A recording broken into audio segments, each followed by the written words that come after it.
চিশতিয়া আমিনিয়া মাদ্রাসাতুল বানাতের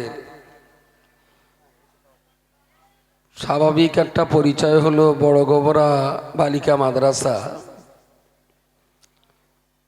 তো এই মাদ্রাসার পরিচালক, সদস্য, সহযোগী, মাদ্রাসা প্রেমিক, ছাত্রী, অভিভাবক, অভিভাবিকা যারা আজকে এই মজলিসে এসেছেন বা যারা আসতে পারেননি, তাদের সবাইকে আমি আন্তরিক শ্রদ্ধা ও মোবারকবাদ জ্ঞাপন করছি।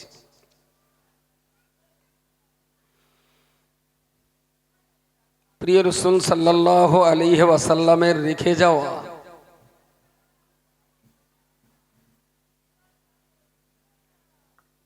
এই ইসলাম, কোরআন, হাদিস,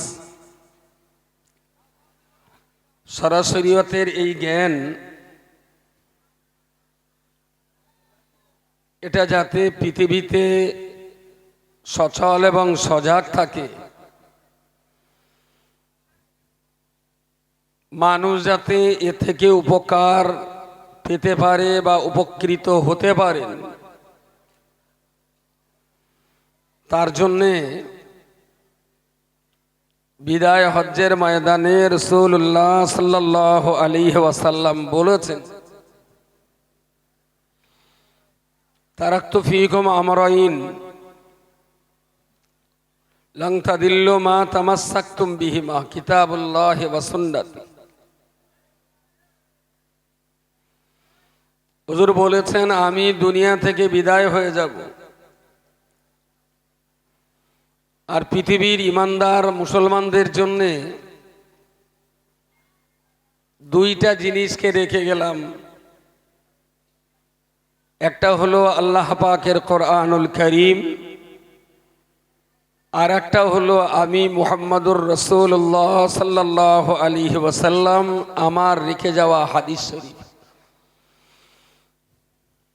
পৃথিবীর ইমানদার বান্দা যারা কোরআন হাদিসকে আঁকড়ে বাঁচতে পারবে, পৃথিবীর কোনো গোষ্ঠী, কোনো শক্তি তাদেরকে জাহান্নামী বানাতে পারবে না। সুবহানাল্লাহ বলেন, একটু সবাই মিলে বলেন সুবহানাল্লাহ। এখন এই কোরআন আর হাদিস যদি আমাদের সামনে থাকে, তবে আমরা তা জড়িয়ে বাঁচতে পারি। যদি আমাদের সামনে না থাকে, তাহলে আমরা জাহান্নাম থেকে বাঁচব কোন উপায়? মনে রাখতে হবে, পৃথিবীর যে কোনো আদর্শ, যে কোনো নীতি, যে কোনো দর্শন টিকে থাকে সেই আদর্শ, সেই দর্শন আর সেই নীতির সৈনিকদের উপরে ভিত্তি করে। কোরআন আর হাদিস এখানে যদি আপনি রাখেন, তাহলে বাহ্যিক দৃষ্টিভঙ্গিতে বলতে হবে দুটো কেতাব, দুটি জড় পদার্থ। আমরা কোরআন হাদিস বলতে যা বুঝি, দুটো কেতাব যদি পাশাপাশি রেখে দেওয়া হয়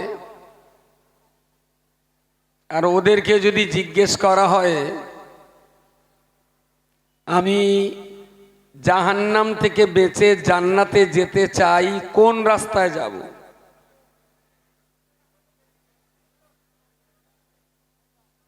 ভেতরে যা কারবালা হচ্ছে তাতে তো ওয়াজ করার লাইন পাচ্ছি না। কি হবে আব্দুল্লাহ, শব্দ একটু কম করা যাবে না? একটু ইতিকাফের ফজিলতের ওয়াজ করবে, ইতিকাফ দেখি ভেতরে ঠান্ডা হয় কি। তা ওসব যা এখন কারবালায় মিটে গেছে, তাতে এই ওয়াজ আর কানেও যাবে না।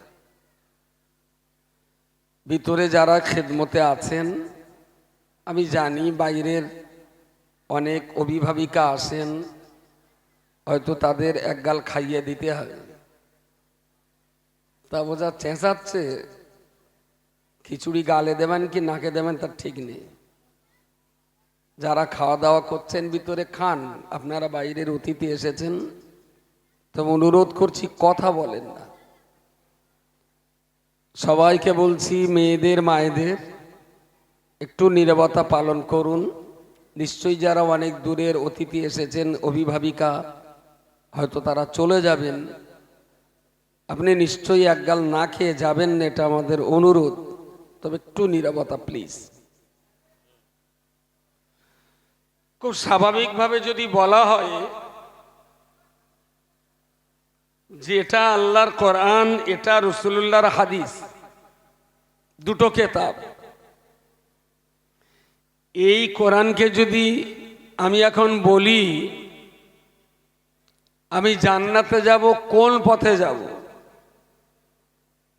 কাগজে লেখা এই কাগজ আকারের একটা বই,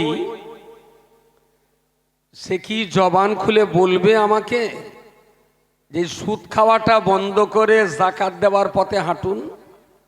কোরআন বলতে পারবে না, কারণ ওটা কাগজের একটা বই, কথা বলতে পারে না।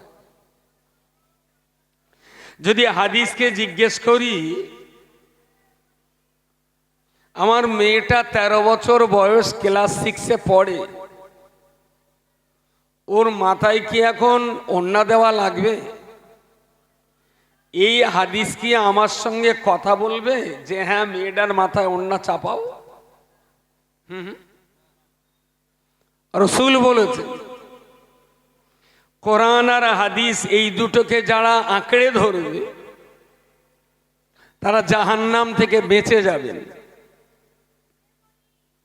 তো কোরআন আর হাদিস এই দুটো যদি বুকে ধরে আমি স্বরূপনগর যাব, মাটিয়া যাব, কলাপাতা যাব, কলকাতায় যাব, যেখানেই যাই, শ্বশুর বাড়ি আর বাপের বাড়ি, আমি কোরআন হাদিস বুকে জড়িয়ে রেখে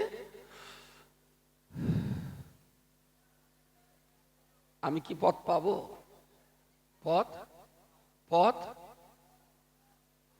ঠোঁটে কি মুদি দেওয়া আছে যে গাল ফাঁক করলে মুদি পড়ে যাবে? মুদি মানে দিল্লির মুদি না, লাল করা মুদি। ছেলেপিলে হাতে মুদি দিয়ে শোয়, তা সে আর মুঠো খোলে না। এবার সেটা মনে হচ্ছে বোধহয় ভাবি ঠোঁটে মুদি দিতেছে আর বলে দিয়েছে ওখানকে যেন খুলো না। তাহলে কোরআন আর হাদিস দুটো কিতাব আমাদের সামনে মওজুদ।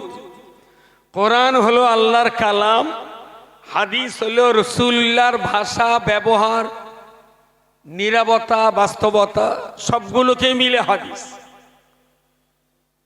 এই দুইটা কিতাব হলো পৃথিবীর মানুষের নীতি, আদর্শ, নৈতিকতা, মানবতা, শিষ্টাচার, ভদ্রতা, এসব কিছু রক্ষার মূলমন্ত্র। কোরআনে যা সহজে বোঝা যায় না, হাদিসের ব্যাখ্যা বিশ্লেষণের মধ্য দিয়ে কোরআনকে বুঝতে হয়। কোরআনের ব্যাখ্যা বোঝার জন্য হাদিসের কোনো বিকল্প নেই। হাদিস ছাড়া কখনোই কোরআন বোঝা যাবে না।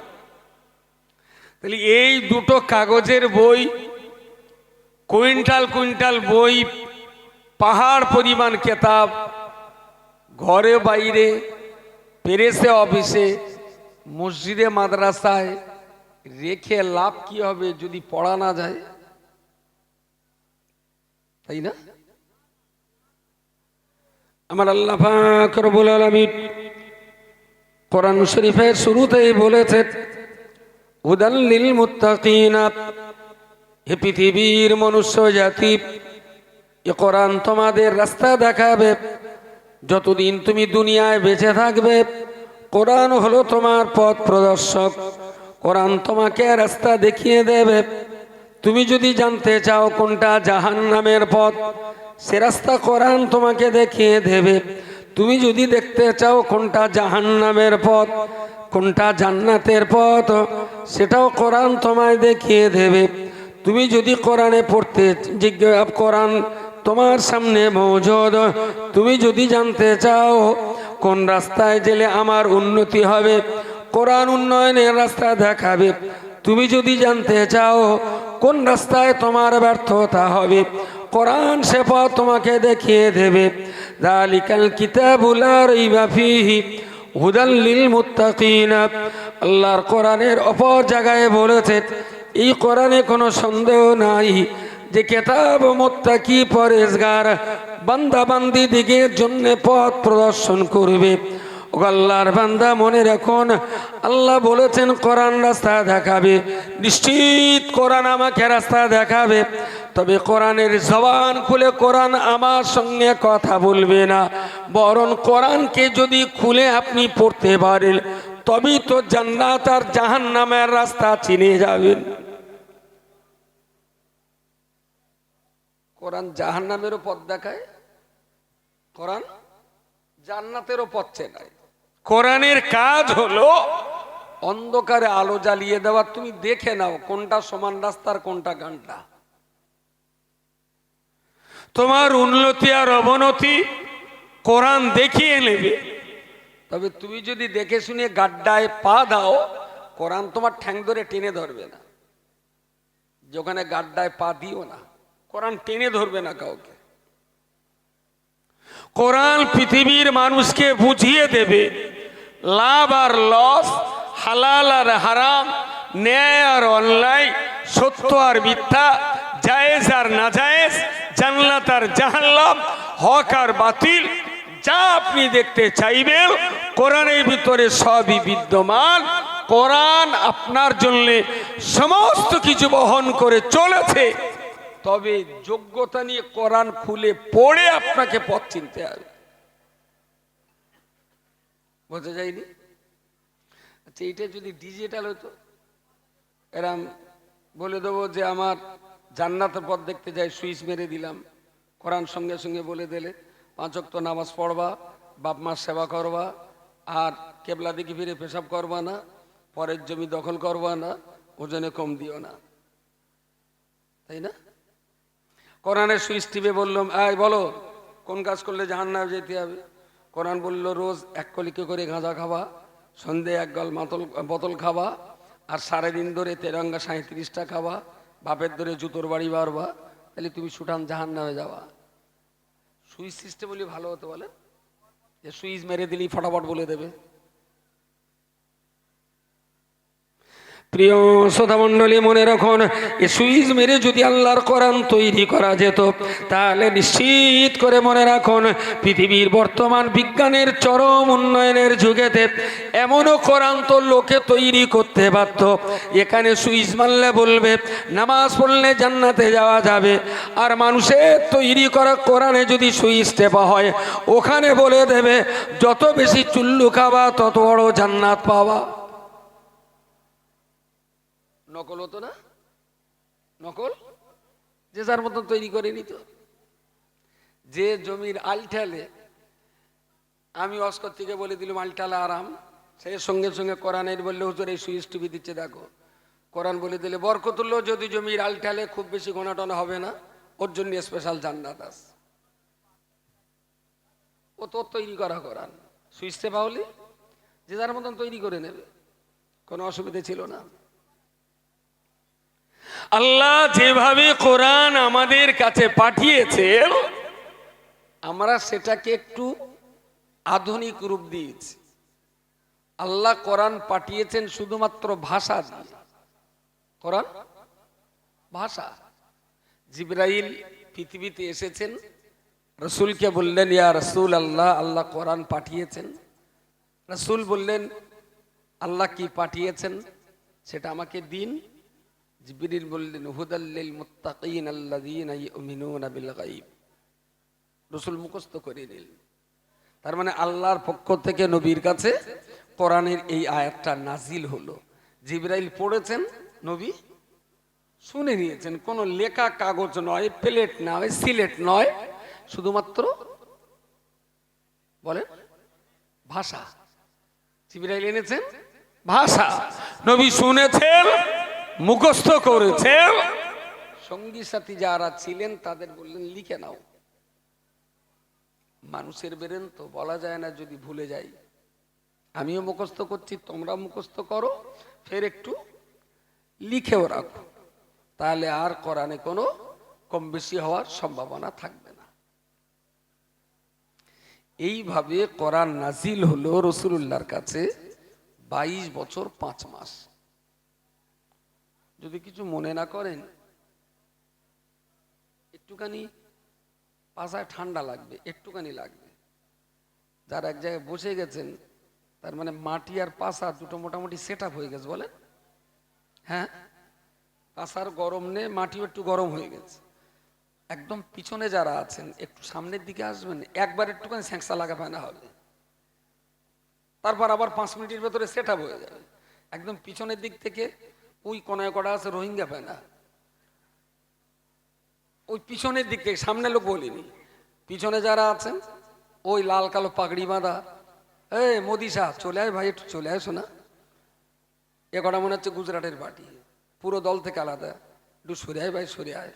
আল্লাহ রাস্তার দলের কাছাকাছি বসো, গাটাও গরম হবে, একদম গায়ে গায়ে উড়ে তোর উপরে ঠ্যাং তুলে দেবো, একটু চলে আসেন প্লিজ। একটু কাছাকাছি বসলে আপনাদেরও কষ্ট কম হবে, মজলিসটাও ভালো দেখাবে। একদম পিছনে ভাই একটু এসো শোনা, এসো। বাকি যে কটা হাঁটতে পারেন, আমি কি একটু হাত ধরে আনবো? বাহ, গায়ে গায়ে বসেন, গায়ে গায়ে সবাই পড়তে হবে। যদিও ঠান্ডা প্রকট না, তারপরেও ঠান্ডা আছে, একটু কাছাকাছি বসেন, সুন্দর দেখাক। আর ইন্নাল্লাহা জামিলুন ইউহিব্বুল জামালা, রাসূল বলেছেন আল্লাহ সুন্দর, আর আল্লাহ সুন্দর জিনিসকেই পছন্দ করেন। সুবহানাল্লাহ, আল্লাহ সুন্দর জিনিসকে পছন্দ করেন। ইন্নাল্লাহা জামিলুন, আল্লাহ সুন্দর আর তিনি সুন্দর জিনিসকে পছন্দ করেন। তো আপনি যদি সৌন্দর্যের বিরোধী হন, তাহলে আল্লাহ কিন্তু অসন্তুষ্ট। আপনি যত সুন্দর জীবন যাপন করবেন, আল্লাহ আপনার প্রতি তত সন্তুষ্ট হবেন। একটু গায়ে গায়ে বসুন প্লিজ, যে কথাটা বলতে বলতে এত দেরি। তাহলে কোরআন আর হাদিসের কিতাব আমাদের কাছে মওজুদ, কিন্তু এই কোরআন আর হাদিস থেকে যদি আমাদের ফায়দা তুলতে হয়, তাহলে কোরআন হাদিস চুমু খেয়ে লাভ নেই, ঘরে রেখে লাভ নেই, কোরআন হাদিসকে প্রতিদিন পড়তে হয়।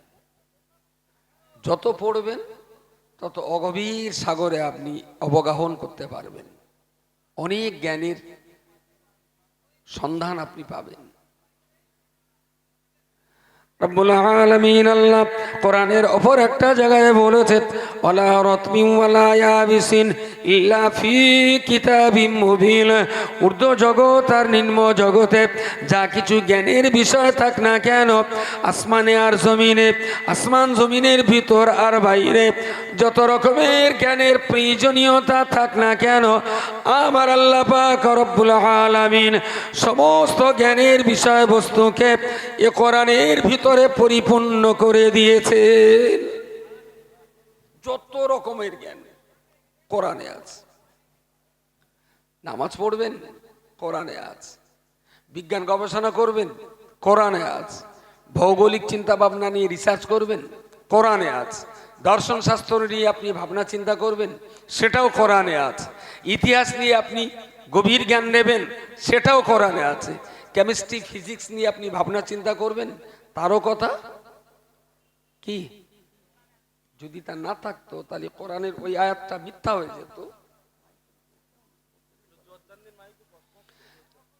যদি সব না থাকবে তাহলে কোরআনের এই আয়াতটা কিন্তু মিথ্যা হয়ে যাবে, যে ঊর্ধ্ব জগৎ আর নিম্ন জগতে যা কিছু জ্ঞানের কথা আছে, সমস্ত জ্ঞানের কথা আমি আল্লাহ আমার কোরআনকে দিয়ে পরিপূর্ণ করে দিয়েছি। বলুন সুবহানাল্লাহ। এই কোরআন, সেই কোরআন বোঝার প্রয়োজনে হাদিস পড়তে হয়। যদি কোরআনটাকে বাদ দিই তাহলে হাদিসের কোনো দাম থাকে না। আগে কোরআন, তারপর হাদিস। তবে হাদিস বুঝতে গেলে, কোরআন বুঝতে গেলে হাদিস বোঝাটা খুব জরুরি, খুব জরুরি। যারা হাদিস না বুঝবেন তারা কোরআন বুঝবেন না।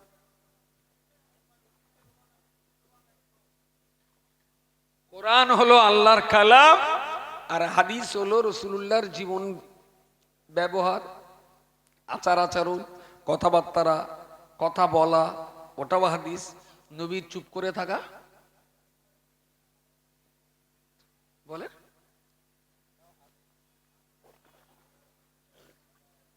ওটাও হাদিস। একজন সাহাবী বললেন, আমি রাসূলুল্লাহকে বললাম, রাসূলুল্লাহ, ইয়া রাসূলুল্লাহ, এরা আমাদের গোহরকেল সাপের গোশত দিয়ে ভাত দিয়েছে, রুটি দিয়েছে, এটা খাবো? নবী খেতেও বলেননি, বারণও করেননি, চুপ করেছিলেন।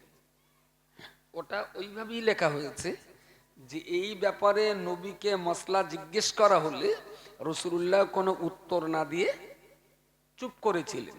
নবী পাকে চুপ করে থাকাটাও আদেশ করাটাও হাদিস, নিষেধ করাটাও হাদিস, চুপ করে থাকাটাও এটাও হাদিস।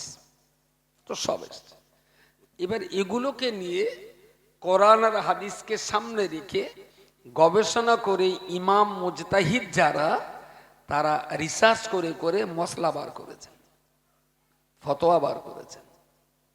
সেটা আদেও কোরআন হাদিসের বাইরে নয়, সবটাই কোরআন হাদিসের ভিতরে। আর এই কোরআন আর হাদিস থেকে কোরআনে যা কিছু আছে পরিপূর্ণ ইসলামের সমগ্র বিষয়বস্তু আল্লাহ কোরআনে দিয়েছেন। রাসূলুল্লাহ কোরআন বোঝার জন্য হাদিস রেখে গেছেন।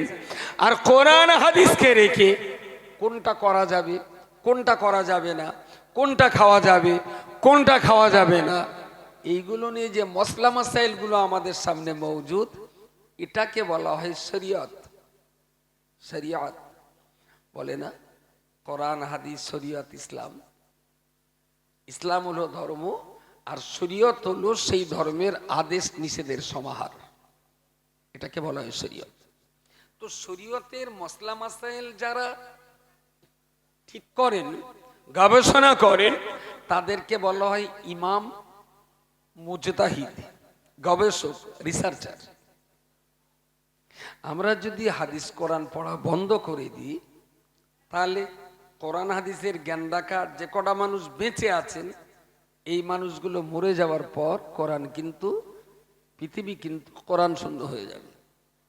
সেই জন্যে প্রিয় নবী মুহাম্মদুর রাসূলুল্লাহ সাল্লাল্লাহু আলাইহি ওয়াসাল্লাম তিনি তার সাহাবী হযরত আলী রাদিয়াল্লাহু আনহুকে লক্ষ্য করে বললেন, আপনার খায়বার দুর্গ দখল করবার সময়তে, খায়বার দুর্গ অভিযানের সময়তে নবী আমার বেলাল ওমর আলীকে বললেন, ও বাবা আলী, খায়বার দুর্গ অভিযানে আমি তোমায় নেতৃত্ব দিলাম, ওখানে তুমি চলে যাবে, তবে লক্ষ্য রাখবে ওরা যত সময় আক্রমণ না করবে তুমি তত সময় আক্রমণ করবে না।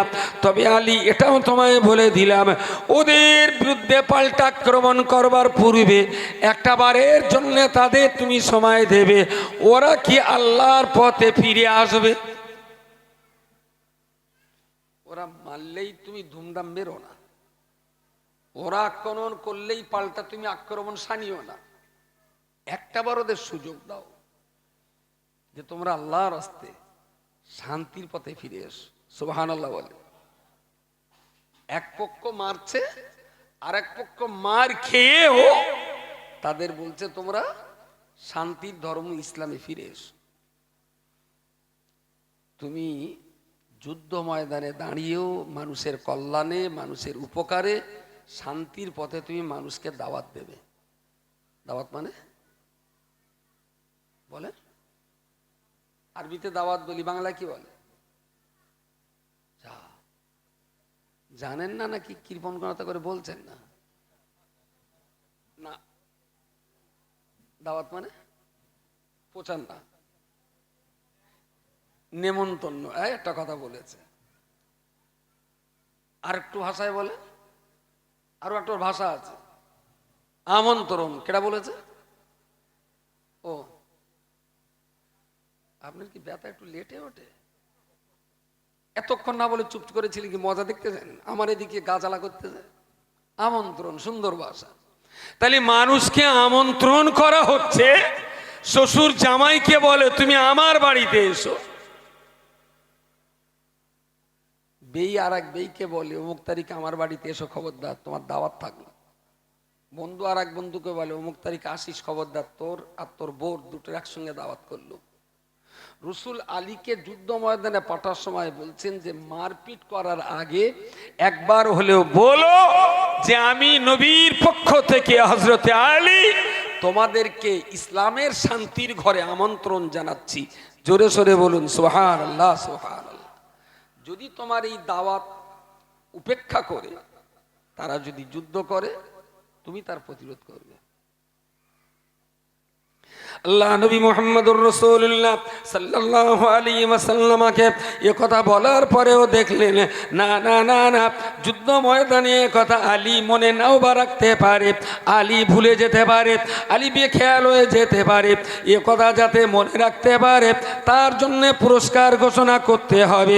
নবী মুহাম্মদুর রাসূলুল্লাহ সাল্লাল্লাহু আলাইহি ওয়াসাল্লাম আলীকে লক্ষ্য করে বললেন, ও বাবা আলী, তুমি শোনো শোনো, তোমার এই আমন্ত্রণে, তোমার দাওয়াতে, তোমার নিমন্ত্রণে আল্লাহর কোন জাহান্নামী বান্দা যদি তোমার দাওয়াতের কারণে, তোমার ডাক দেওয়ার কারণে কোন জাহান্নামী বান্দা যদি ইসলামের রাস্তাটা পেয়ে যায়, ধর্মের রাস্তা পেয়ে যায়, শান্তির ধর্ম ইসলামের ঘরে যদি ঢুকে যায়, খারাপ পথ ছেড়ে যদি ভালো রাস্তা যদি আসতে পারে, আমি রসুল তোমার জন্য বলছি, আরব দেশের একটা লাল উট যত দামি, লাল উটের যত মর্যাদা, আল্লাহ পাক রব্বুল আলামিন তোমাকে তার চাইতে বেশি মর্যাদা দান করবেন। লাল উট দেখেছেন সবাই, তাই না? জ্যান্তও দেখেছেন, ছবিও দেখেছেন। আমাদের দেশে অনেক সময় কোরবানির সময় উট দেখা যায়।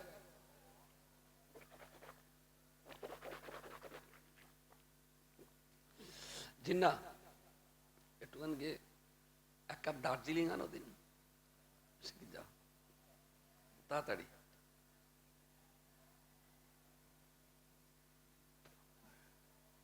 আচ্ছা, জিন্না যে বুঝতে পেরেছে এর জন্য তোর থ্যাংক ইউ দিলেন না? তোর বলে একটু হুঁসা বলা না, হ্যাঁ?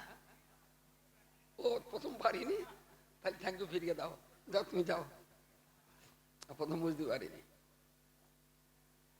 লাল উট শয়ে না, হাজারে না, লাখে না, কোটিতে একটা দাগ মেলে লাল উট। আর এই লাল উট যদি কারোর বাড়িতে জন্মায়, সে হলো আরবের সবচাইতে ধনকুবের, প্রচন্ড দামি। এবং লাল উট আরব দেশের মানুষের কাছে বিরাট সম্মানের কারণ। আর লাল উট দৌড় প্রতিযোগিতায় সবার চেয়ে আগে যায়। তাহলে প্রতিযোগিতায় ফার্স্ট, দামেও ফার্স্ট, সম্মানেও ফার্স্ট।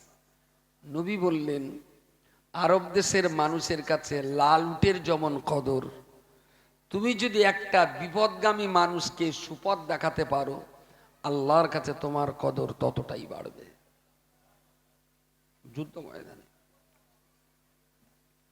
প্রিয় শ্রোতা মণ্ডলী, হযরতে আলীকে পুরস্কার ঘোষণা করলেন যাতে আলী কখনো ভুলে না যায়, আলী যাতে মানুষকে বিপদ থেকে সৎপথে টানার আগ্রহ থাকে।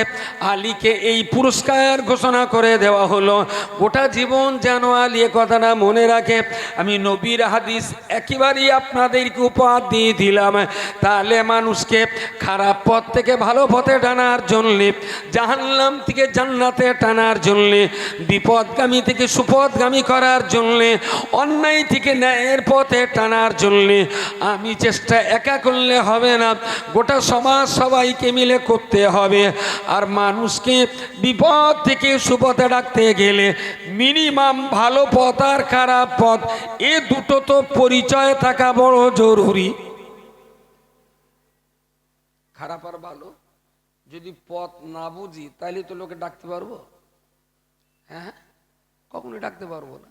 তাহলে আমাকে আগে পথ তো বুঝতে হবে, কোনটা সুপথ আর কোনটা কুপথ, কোনটা ন্যায় আর কোনটা অন্যায়। প্রথমে জানতে হয়, তারপরে বুঝতে হয়, তারপর কাজে লাগাতে হয়। জানা, বোঝা, কাজে লাগানো। যারা জানে না তারা কাজে লাগাতে পারে না, আর যারা জানে কিন্তু বোঝে না তারাও কাজে লাগাতে পারে না। আর জানে, বোঝে, কিন্তু কাজে লাগায় না, এরা পৃথিবীর জন্য অভিশপ্ত। এরা পৃথিবীর জন্য অভিশপ্ত। যে জেনেছে বুঝেছে কিন্তু কাজে লাগায়নি। পৃথিবীর জন্য আশীর্বাদ, কল্যাণ, দোয়া কারা? যারা জানে, বোঝেন এবং কাজে লাগান, এরাই পৃথিবীর জন্য আশীর্বাদ, পৃথিবীর জন্য কল্যাণকর। আর এদের জন্যেই চালার পিঁপড়ে থেকে সমুদ্রের মাছ পর্যন্ত দোয়া করতে থাকে। জোরে বলুন সুবহানাল্লাহ, সুবহানাল্লাহ। প্রিয় শ্রোতা মণ্ডলী, আমি আপনাকে জানতে চাইছি, এতটা মানুষ মজলিসে বিদ্যমান, মাইকের আওয়াজ যতদূর যাচ্ছে, রাস্তার ধারে দোকানদার কিংবা খরিদ্দার, গ্রামের মানুষ কিংবা আত্মীয় স্বজন, যেই আপনি হন না কেন, আমি সবার উদ্দেশ্যে বলতে চাইছি, বড়গোবরা চিস্তিয়া মাদ্রাসা তুলবানাত, এ মাদ্রাসা প্রতিষ্ঠার ইতিহাস যারা জানবেন, প্রথম অবস্থাতে কি পরিণতির মধ্য দিয়ে এই জায়গায় মাদ্রাসা তৈরি করা হয়, যারা এর জন্য অর্থ দিয়েছেন, জমি জায়গা দিয়েছেন, সময় দিয়েছেন, কত মেহনত কত কষ্ট তারা করেছেন, এত কষ্ট এত মেহনত এত জমি এত অর্থবিত্ত এসব কিছু দিয়ে যারা তৈরি করেছেন, প্রতি বৎসর আপনারা ইসালে সাবাব মাহফিলে আসেন, অনেক টাকা পয়সা অনেক কিছু মাদ্রাসায় দোয়া তুজার করে আপনারা দান করে যান। আমি আপনার কাছে জানতে চাইছি, আজ থেকে 12 বৎসর পূর্বে এই জায়গায় মাদ্রাসা এখানে ছিল না, এই জায়গায় প্রতিষ্ঠান তো ছিল না, আজকে 250-300 বাচ্চা পড়াশোনা করছে। আল্লাহর দিকে চেয়ে কি বলবেন, এই মাদ্রাসা যদি তৈরি না হতো, এই বাচ্চাগুলো আমাদের ঘরে যদি দাঁড়িয়ে যেত, তাহলে এরা কি প্রতিদিন 5 ওয়াক্ত নামাজ শিখতে পারত? হ্যাঁ, কত বাচ্চা পড়ে এখন কেটা বলবে? হ্যাঁ, ও দিয়ে গেছো।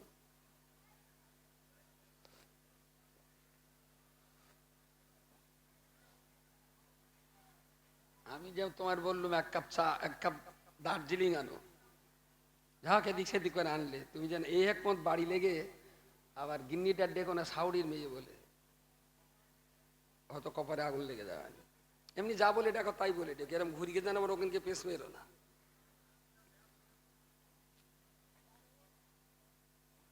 কি বলছিল? এতটা বাচ্চা, এই বাচ্চাগুলো যদি মাদ্রাসায় না থাকতো, নামাজ হয়তো 10% গার্জেনরা সজাগ সচেতন বাড়ি একটু শেখাতেন, কিন্তু এইভাবে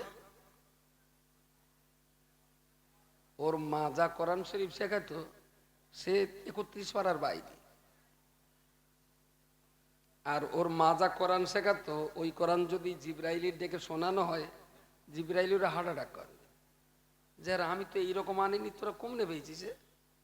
কারণ কোথায় কুই চাই করবে, বাগান ছাড়া টানতে দক্ষিণ দাঁড়াতে বইকারা পর্যন্ত বাদুড়ের তো খোলা পাতা পর্যন্ত, তার তো কোনো মেয়ে লোকের পড়ার কোনো বাপ্পা নেই। হ্যাঁ, এক্সেপশনাল 2-4টে আছে, যারা ভালো হাফেজদের কাছে, যারা ভালো মাওলানার কাছে, যারা ভালো পণ্যওয়ালার কাছে শিখেছেন, নিশ্চয়ই তাদের পড়া ভালো। তবে গাঁ গ্রামের পড়াটা ভালো হবে কি করে, হওয়ার তো কোনো লাইন নেই।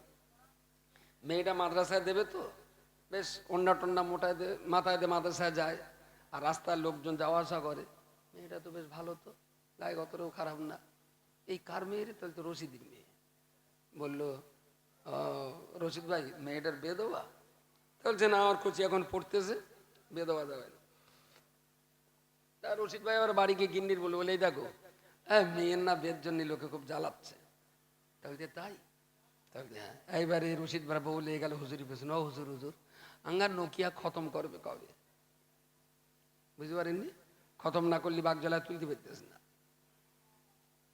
ওই এত কাঠি দেওয়া দেবে, আর মোল সাহেব দেখলো খতম করলি তো লুঙ্গি গেঞ্জি আন্ডারপ্যান্ট পাওয়া যাবে না, ট্র্যাক সেট, আর সেই জন্য খাবার টাবার হয়নি, ও যার নামে যায় যাকে খতমটা করে দেয়, কত চলবো আর। গাঁ গ্রামের মেয়ে যা কোরআন শরীফ পড়ে, ভালো মাস্টারের কাছেও ভালো হতে দেয় না ওর মা, খতম করিয়ে দাও, যত তাড়াতাড়ি খতম হবে তত তাড়াতাড়ি আবার দাদি হবে। মেয়ে খতম না করলে দাদি আবার লাইন পরিষ্কার হচ্ছে না, দাদি না নানি হবে। মাদ্রাসার কোরআন তেলাওয়াত আর গাঁ গ্রামের তেলাওয়াত আসমান জমিন ফারাক। আমরা মডেলের যত মক্তব চালাই, প্রত্যেক গার্জেনকে বলি কোনোদিন খতমের জন্য চেঁচাবেন না আর বলবেন না। কোরআন পড়া হবে কোরআনের জুত মতো করে, আপনার জুত মতন না। কোরআন কোরআনের জুতি পড়তে হবে। তা আলহামদুলিল্লাহ যে সমস্ত গ্রামে মডেল চলে সেখানে এখন আর কেউ খুব একটা খতমের কথা বলে না, ওরা বুঝে গেছে। তো এই যে প্রতিষ্ঠানগুলো অল ইন্ডিয়া সুন্নাতুল জামাত দ্বারা পরিচালিত, টাকা আগেও ছিল, লোকও আগে ছিল। আমরা এইসব মাদ্রাসার পরিচালক, দাতা, সহযোগী একটাও চতুর্থ আসমান থেকে আনিনি। দিল্লি, বোম্বে, রাজস্থান থেকে আমরা কাউকে আমদানি করিনি। আমাদের প্রতিষ্ঠানগুলোর যারা খাদেম, সহযোগী, অর্থ দেন, সময় দেন, টাকা দেন, যুক্তি দেন, সবাই কিন্তু ছিল। কাজের জায়গা ছিল না বলে মানুষ খেত, দিত, ঘুরতে ফিরত, হাগত মুতত, কাজ ছিল না। তো সেই লোকগুলোই যখন কাজের মৌকা তৈরি হয়েছে, তারাই আলহামদুলিল্লাহ প্রতিষ্ঠানের জন্য দিনরাত সময় দিচ্ছে। প্রিয় শ্রোতা মণ্ডলী, মনে রাখুন বিশ্বনবী মুহাম্মদুর রাসূলুল্লাহ সাল্লাল্লাহু আলাইহি ওয়াসাল্লাম মক্কা থেকে হিজরত করে মদিনার জমিনে চলে গেলেন। মসজিদে নববী তৈরি করলেন।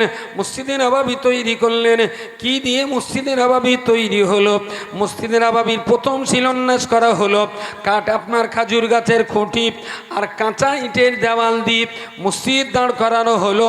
আর মসজিদে নববীর উপরে ছাদ দেওয়ার জন্য ত্রিপল ছিল না, বালি, মাটি, সিমেন্টের ব্যবস্থা ছিল না।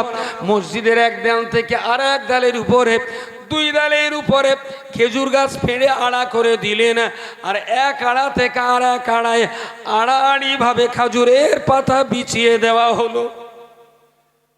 এটা ছিল মসজিদে নববীর প্রথম ছাদ, প্রথম বিল্ডিং স্ট্রাকচার, যা 30 ফুট 30 গজ চওড়া আর 20 গজ আড়। এই নিয়ে মসজিদ নববী তৈরি হলো। উপরে খাজুরের পাতা বিছিয়ে দেওয়া, সাইডে কাঁচা ইটের দেওয়াল, আর খুঁটিও হলো খাজুর গাছ, আর নিজে মেজে কাঁচা ইট বিছিয়ে দিয়ে নামাজ শুরু হলো।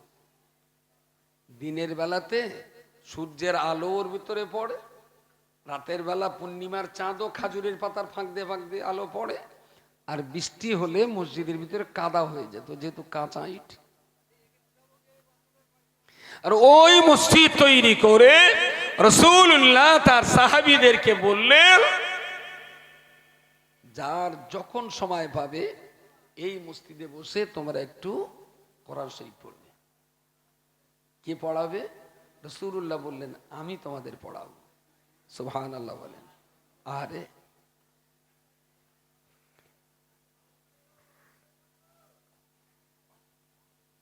সামনে বছর ইসেলেস হবে, মায়েরা যখন ঢুকবে, ঢোকার সময় একটা করে প্যাকেট ধরিয়ে দেবেন, খাক আর গায়ে মাখুক, যা পারে করুক। এই সবার সময় এই কেলোর কীর্তি যেন ভাল লাগে না। এদিক যে দুটো কথা বলবো, তাহলে বেরেন বারবার ওই দিক চলে যাচ্ছে। ওই কিচিমিচি করলে না ঠিক কথা বলে স্বস্তি পাওয়া যায় না। আর আমি যে চেঁচাচ্ছি ও ঘোড়ার ডিমারা শুনতেই পাচ্ছে না, কিচ্ছু বুঝতে পারছে না।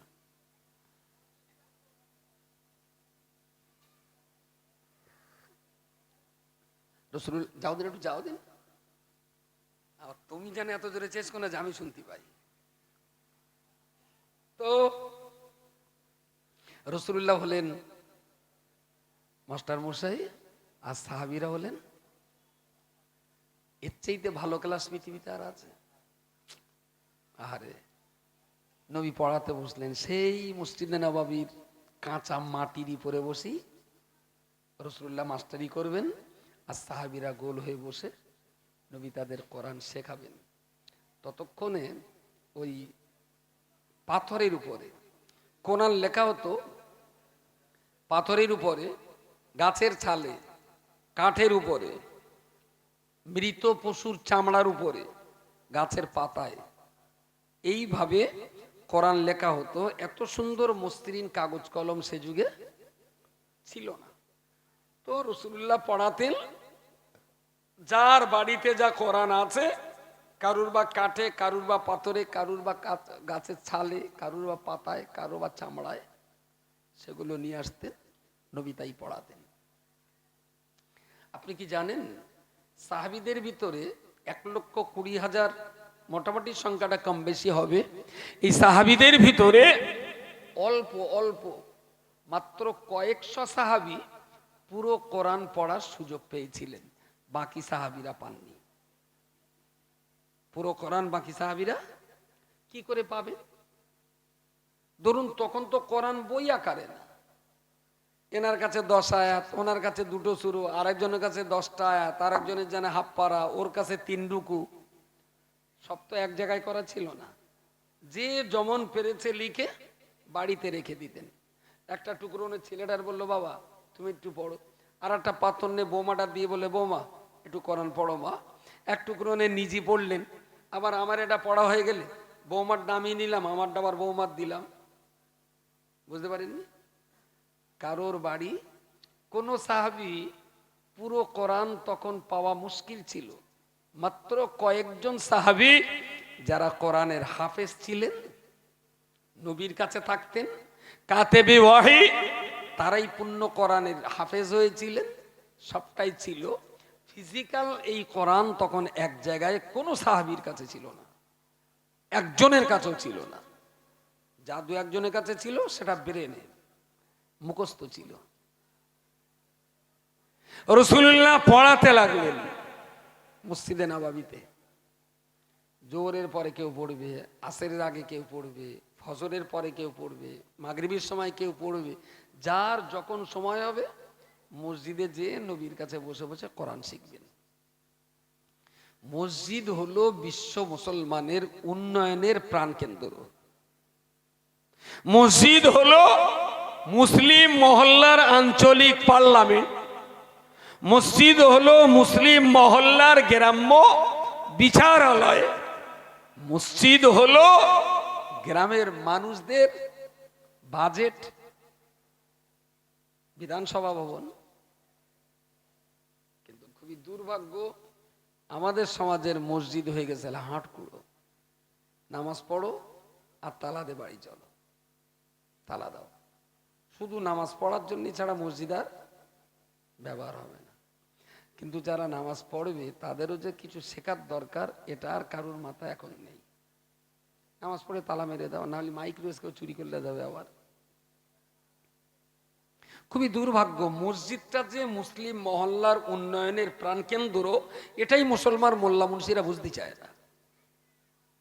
আর আকসার মসজিদের কমিটি তো, আকসার মসজিদ কমিটি সব তো 14 ক্লাস কম, 15 ক্লাস পাস, বিরাট বড় বড় শিক্ষিত লোক।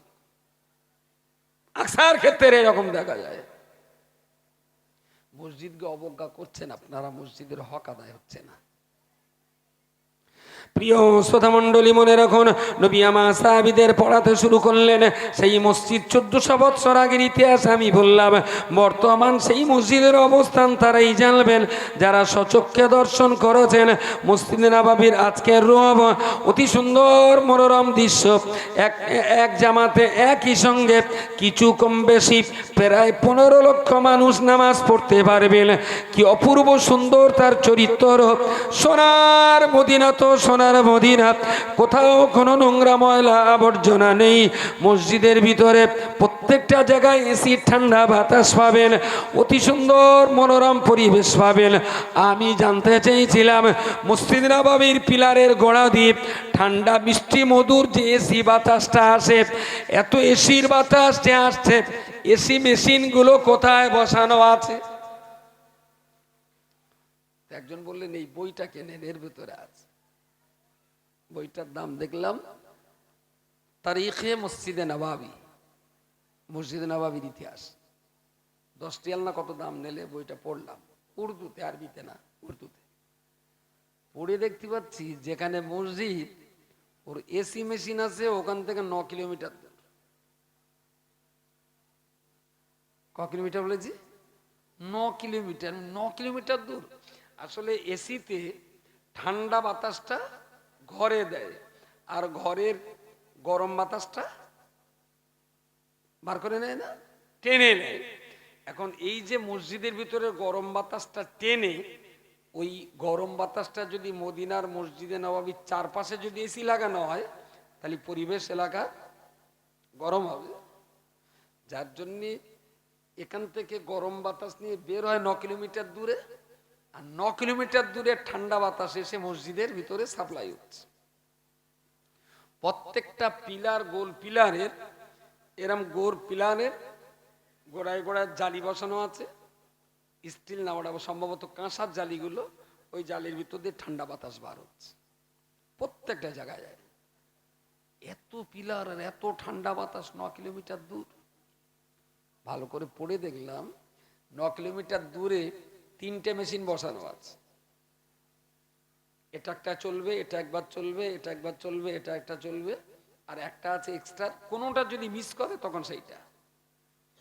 আর ওখান থেকে ঠান্ডা বাতাস আনার জন্যে মাটির তলা দিয়ে যে বড় পাইপ লাগানো আছে, ওই পাইপের ভিতর দিয়ে এলপি 16-10 দুটো লরি পাশাপাশি জাতি পারবে। আপনার বাড়ির যে লরিটা না কচি খেলা করে, আমি ওই লরির কথা বলছি। এলপি 16-10 লরি, দুটো লরি পাশাপাশি যাবে, তাহলে পাইপগুলো কত বড়।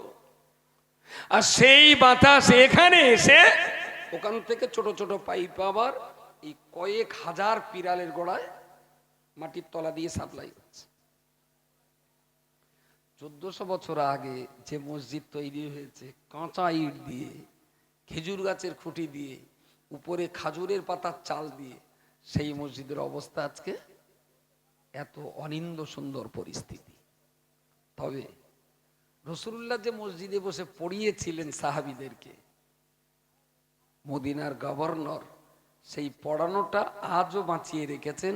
প্রতিদিন সকালে 5 ওয়াক্ত নামাজের আগে পরে এখনো মসজিদে নববীতে হাজী সাহেবদের, স্থানীয় মানুষদের, ছেলেপিলেদের, বাচ্চাদের, বুড়োদের, মেয়েদের, মায়েদের সবার জন্য মসজিদের দুয়ার লেখাপড়া শেখার জন্য আর শেখাবার জন্য উন্মুক্ত করা আছে। মসজিদে নববীর ভিতরে মেয়েরা পড়বে, ছেলেরা পড়বে, বাচ্চা পড়বে, বুড়ো পড়বে, বাপও পড়বে, বাপের বেটাও পড়বে।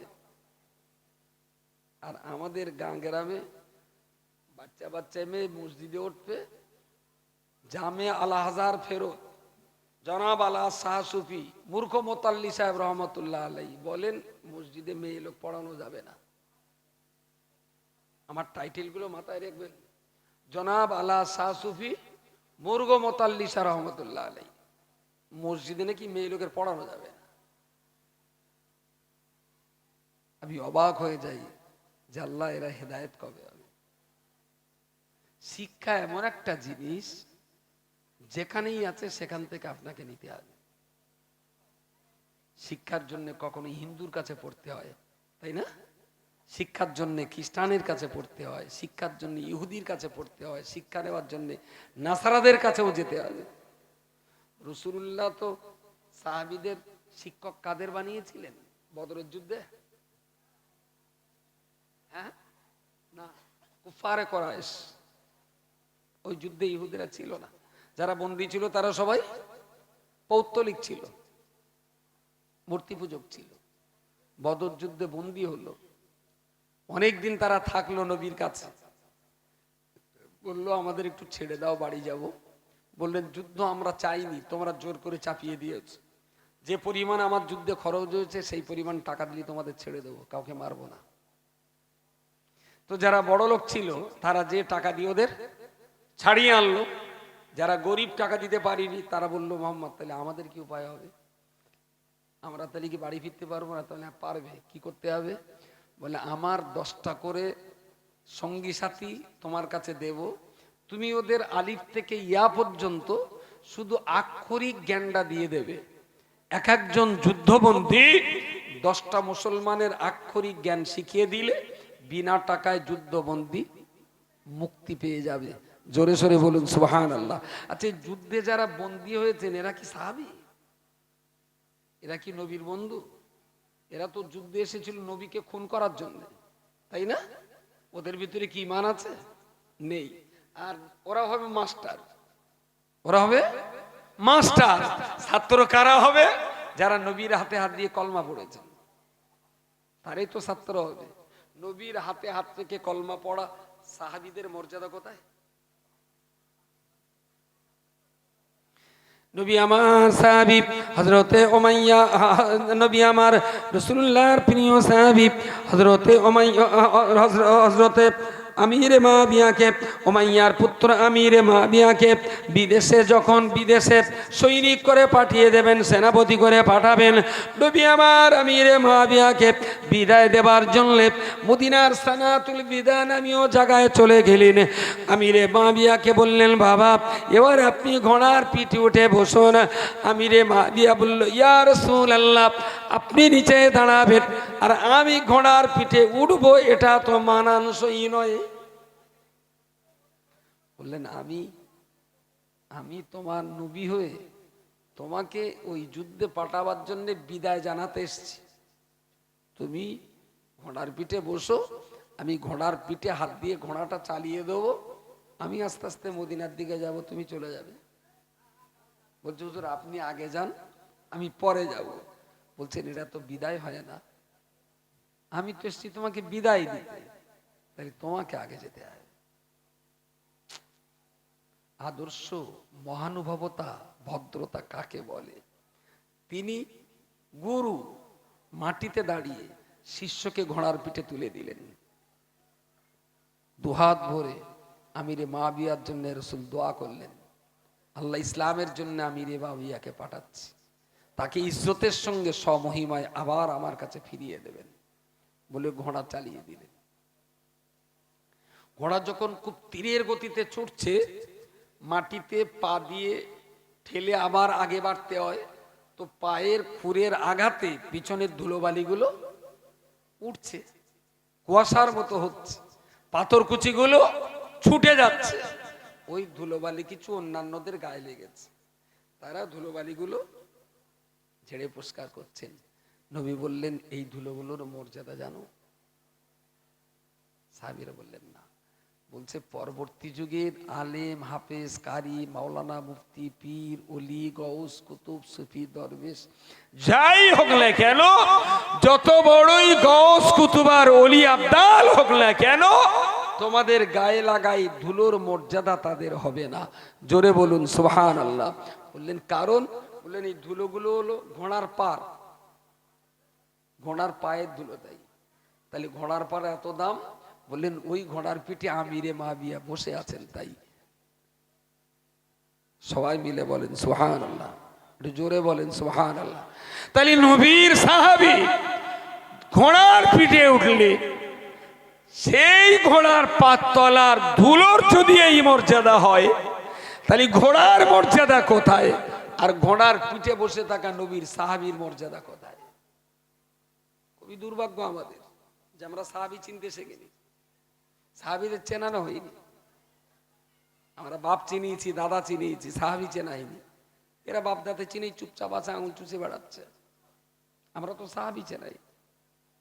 এই যদি হয় এক একজন সাহাবীর মর্যাদা, তাহলে সেই সমস্ত সাহাবীগণ শিখেছেন কার কাছে?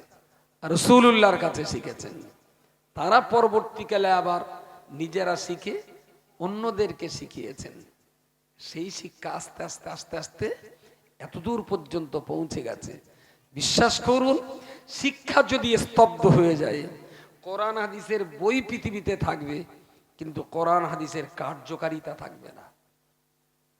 কোরআন হাদিসের যে কার্যকারিতা, সেটা পৃথিবীতে থাকবে না যদি শিক্ষা বন্ধ হয়।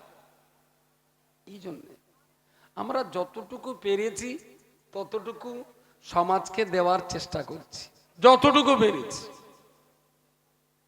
আমাদের যে যোগ্যতা, এই রকম যোগ্যতার মানুষ বা আমাদের চেয়ে বেশি যোগ্যতার মানুষ দেশে আরো অনেক আছে, বহুত আছে।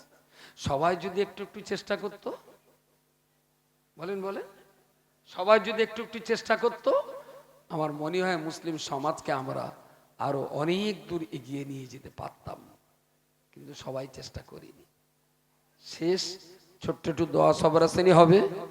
সকলে আসুন প্রিয় রসুলের শানে আমরা দাঁড়িয়ে দাঁড়িয়ে একটু সালাম পড়ে নিই। ইয়া নবী সালাম।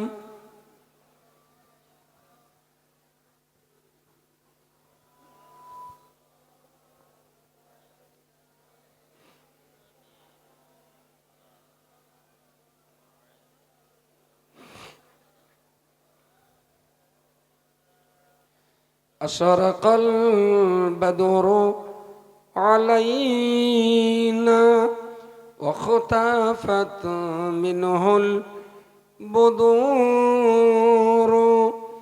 مثل حسنك ما رأينا قط يا وجه السرور يا نبي سلام عليك يا